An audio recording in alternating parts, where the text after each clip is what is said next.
At 1:33 p.m. on December 5, 1945, 5 U.S. Navy aircraft took off from Fort Lauderdale, Florida on a routine training flight. The weather was clear. The ocean was calm. Every pilot was trained. Then all contact stopped. What could make modern aircraft vanish without a trace? Planes disappear, ships vanish, no distress signals. Some cases were recorded in official files. Others never made it into any public record at all. No wreckage, no survivors, no explanations from those who experienced it last. If this place doesn't officially exist, why are there so many missing records? The area commonly called the Bermuda Triangle is usually described as a stretch of the western Atlantic Ocean. Its rough points are Miami, Florida, the island of Bermuda, and San Juan, Puerto Rico. There are no signs in the water, no buoys, no official coordinates. Unlike recognized danger zones, this region does not appear on nautical charts as a defined area. The name, Bermuda Triangle, does not exist in maritime law, international shipping regulations, or official aviation routes. Commercial ships pass through it every day. Passenger aircraft cross above it without deviation. To navigators, it is treated as ordinary ocean. And that lack of borders becomes important later. How do you investigate something that officially has no edges? Long before modern aircraft or radio communication, this region was already raising questions. In 1492, during his first voyage across the Atlantic, Christopher Columbus recorded unusual observations while sailing near this area. His ship's compass behaved inconsistently, pointing away from true north. He also described strange lights appearing over the horizon at night. These details were written into his own ship's log, not as speculation, but as navigation notes. Centuries later, similar reports would come from sailors following early shipping routes through the same waters. Navigational errors, unexpected course changes, confusion over position. Columbus wrote one line that historians still avoid quoting. Why would a navigator's personal log raise concerns hundreds of years later? Despite the growing number of stories, official agencies have consistently taken a clear public stance. The United States Navy states that it does not recognize the Bermuda Triangle as a distinct location. The U.S. Coast Guard maintains that the region does not experience more accidents than any other heavily traveled part of the ocean. According to official explanations, most incidents can be attributed to navigational mistakes, severe weather, or heavy traffic. On paper, nothing unusual is happening. But when researchers reviewed declassified naval and aviation records, they noticed something else: incidents logged without clear causes, reports closed without conclusions, and cases where entire files contained only fragments. But their own records quietly contradict this. Why close a case without an answer? The mystery entered public consciousness in the mid-20th century. In 1950, a newspaper article by Edward Van Winkle Jones described a pattern of unexplained losses in the region. Over the next 2 decades, books, radio programs, and news reports brought global attention to the area. As aviation expanded, the reports increased. Aircraft with experienced crews failed to arrive. Transmissions ended abruptly. Search operations returned empty. The more modern the technology became, the harder these disappearances were to explain. But this is where the story changes. If nothing unusual happens there, why are the details so disturbing? On the afternoon of December 5, 1945, 5 TBM Avenger aircraft belonging to the United States Navy departed from Naval Air Station Fort Lauderdale. The mission was known as Navigation Problem Number 1, a routine training exercise flown countless times before. The flight leader was Lieutenant Charles Carroll Taylor, an experienced pilot with over 2,500 flight hours, including combat experience during World War II. The weather reports showed no storms, visibility was good, sea conditions were normal. For the first hour, everything followed plan. Then the radio messages began to change. Lieutenant Taylor reported that his compass was no longer functioning correctly. Other pilots confirmed similar issues. Landmarks they expected to see were missing. One transmission recorded Taylor saying, "We don't know where we are. Everything looks different." As instructors on the ground listened, confusion spread through the radio traffic. Pilots began questioning their own positions, unsure whether they were over the Florida Keys or somewhere else entirely. The final known instruction from Taylor was for the flight to head west. That direction, if followed correctly, should have led them back to the mainland. They never arrived. No wreckage from Flight 19 has ever been conclusively identified. When Flight 19 failed to return, the Navy launched one of the largest air and sea search operations of its time. Among the rescue units was a PBM-5 Mariner seaplane, an aircraft specifically designed for long-range search and rescue missions. 13 crew members were aboard. Less than 2 hours after takeoff, radio contact with the Mariner was lost.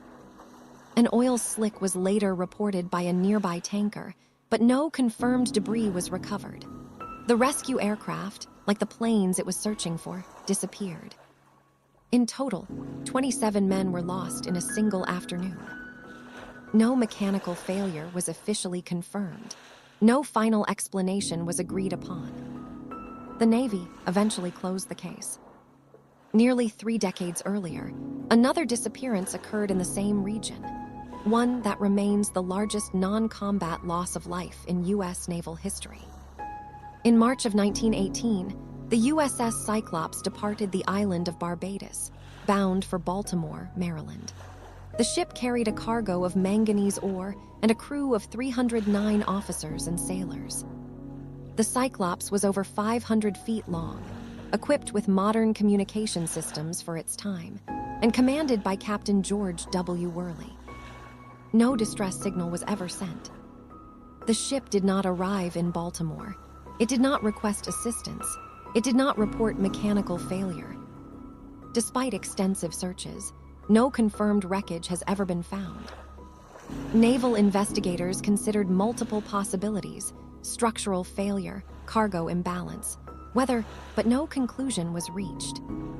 The official report stated only that the ship was overdue and presumed lost. Presumed, but never located. In December 1967, a cabin cruiser named Witchcraft departed from Miami Harbor. The vessel was considered nearly unsinkable, equipped with flotation materials and modern safety features. Shortly after leaving port, the captain radioed the Coast Guard to report that the boat had struck something in the water. He did not sound alarmed. He requested assistance as a precaution. The Coast Guard arrived, the reported location within minutes. The Witchcraft was not there. No debris. No damaged hull. No sign of the 2 men on board. In another case, the British passenger aircraft Star Tiger vanished in January 1948 while flying from the Azores to Bermuda. Weather conditions were reported as calm. Radio communication was normal until it ended without warning. 1 year later, Star Ariel disappeared under similar circumstances. Across decades, across different types of vehicles, across different crews, the details changed, but the outcome did not. No distress signals. No confirmed wreckage. No final answers. These were not rumors. They were logged flights, registered ships, official missions, and yet they ended the same way. What explanation could possibly account for all of them?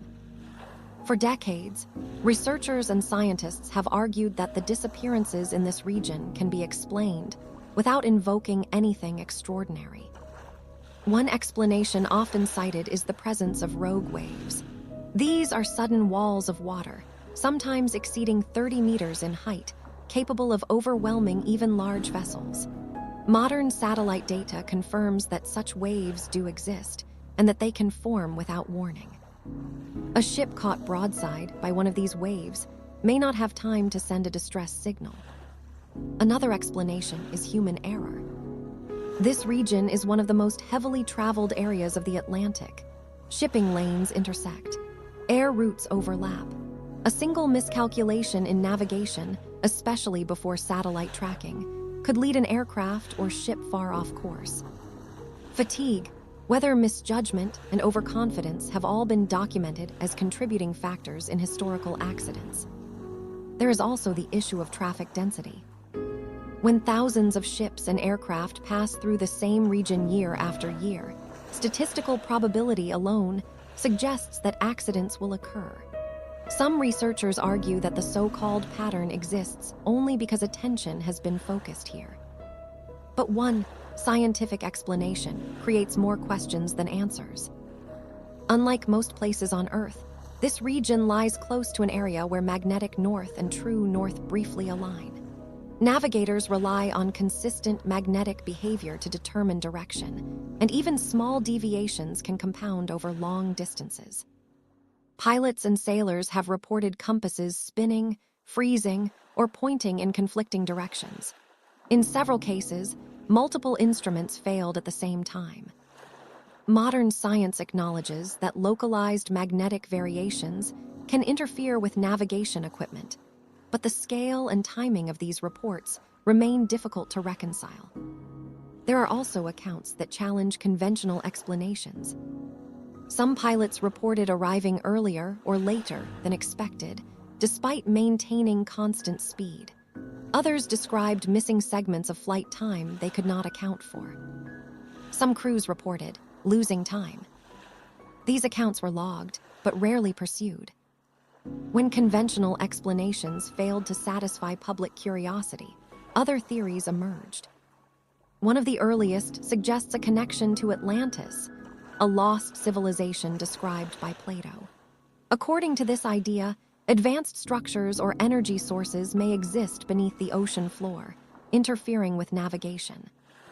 Deep-sea mapping has revealed large formations beneath the Atlantic, but no evidence has confirmed they are artificial. Other reports describe encounters with unidentified aerial objects. In some cases, pilots claim to observe lights packing their aircraft before radio contact ended. There are also theories proposing natural gateways, regions where space and time behave unpredictably. These ideas remain outside accepted scientific models, yet they persist because no single explanation accounts for every disappearance. If even one of these is true, which scares you the most? Another explanation does not focus on the ocean at all, but on the human mind. When a place gains a reputation, expectation can shape perception. Navigators entering a region known for disappearances may interpret ordinary instrument errors as serious failures. Stress affects decision-making. Fear amplifies uncertainty. Small problems escalate when confidence collapses. In aviation psychology, this is known as expectation bias, when belief influences judgment under pressure. Once panic sets in, rational navigation can give way to rapid, irreversible mistakes. But none of these explain everything. What are we still missing? For much of the 20th century, investigators were limited by the tools of their time. Radar coverage over the open ocean was incomplete. Aircraft could disappear beyond detection within minutes. Ships relied on position estimates calculated by speed, direction, and time, a method vulnerable to cumulative error.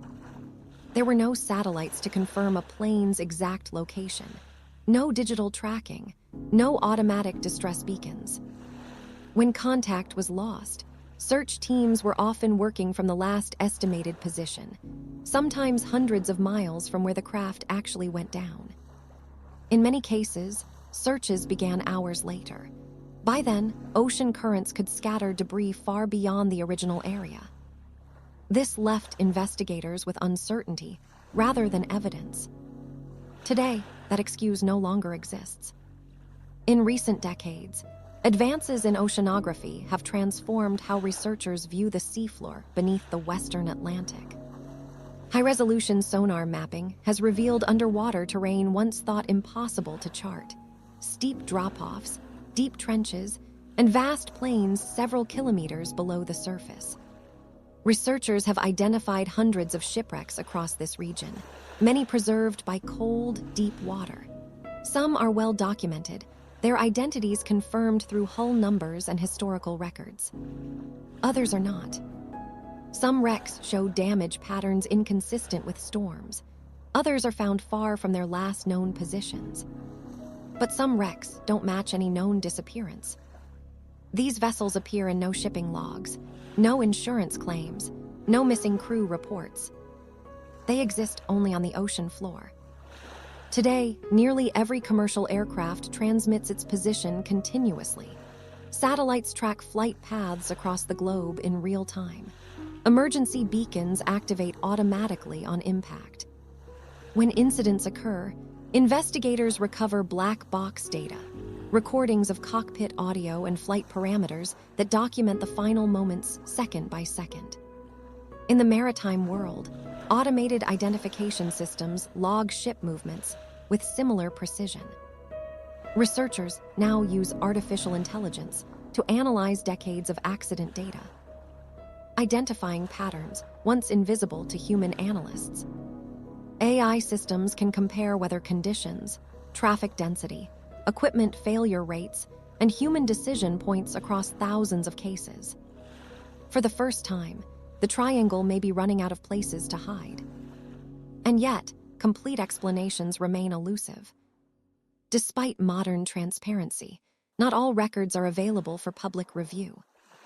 Parts of this region overlap with active military training zones. Naval exercises, weapons testing, and classified operations have taken place here for decades. Some recordings from past incidents remain unreleased. Certain radio transcripts end abruptly in official archives. In other cases, files reference attachments that are no longer included. Investigators reviewing older cases have noted gaps, missing logs, redacted communications, incomplete timelines. These omissions do not confirm wrongdoing, but they do complicate the historical record. And that raises one final question. What are we not meant to know? On December 5, 1945, 5 U.S. Navy aircraft entered the Atlantic on a routine training mission. They never returned. No confirmed wreckage from Flight 19 has ever been recovered. The coordinates of their last transmission have been searched repeatedly, using tools far more advanced than anything available at the time. The ocean has remained unchanged. The water looks ordinary. The sky above it is busy with air traffic. Nothing warns you that anything unusual ever happened there. Over more than a century, ships and aircraft have vanished along similar routes. Some incidents were investigated thoroughly. Others ended quietly, with unanswered questions and incomplete records. No single explanation accounts for every case. Not weather, not navigation, not technology. Each theory explains something. None explain everything. The Bermuda Triangle does not exist as an official location. There are no warning markers, no restricted airspace. Flights continue to cross it every day. Cargo ships move through it at night, guided by satellites and digital navigation.